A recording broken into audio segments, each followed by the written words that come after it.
Hello friends, welcome to my YouTube channel. So today in this video I am going to show you how to enable the assistive board in this device. You can see in this device I already enabled the assistive board. You can see this is the assistive board. To enable the assistive board, go to settings, tap on additional settings, tap on assistive board. Then you need to turn on this option. After turn on this option, you can see two mode of operations, gesture operation and tap menu.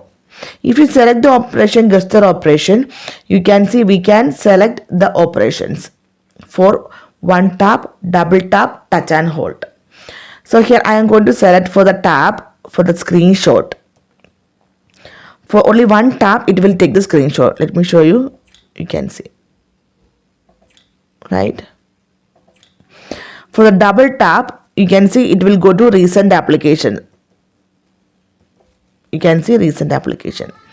Touch and hold home screen. Okay. If you are going to select the tap menu, only one tap you will get 5 operations. Back page, screenshot, recent application, lock button, home button.